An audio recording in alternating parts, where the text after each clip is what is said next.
The time it takes for a satellite to orbit the Earth, which is known as its period or its orbital period, depends on how high the satellite is.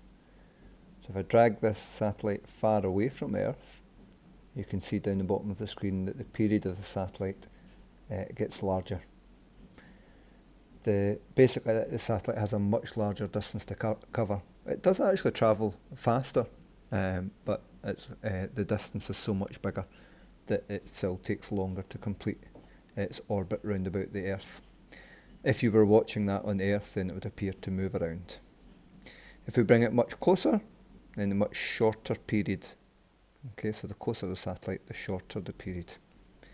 And if we now look for this special point where the period of the satellite is 24 hours, we find it's roughly 36,000 kilometres above the surface of the Earth.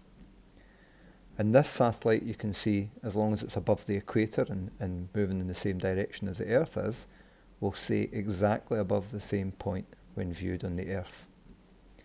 So it's called a geostationary orbit that this satellite is going through.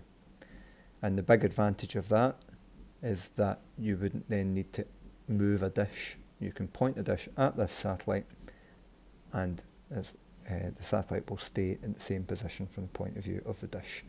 And this is the basis of things like satellite TV with a dish on the side of your television, on the side of your house, points always towards the same satellite, so you can always receive the signal.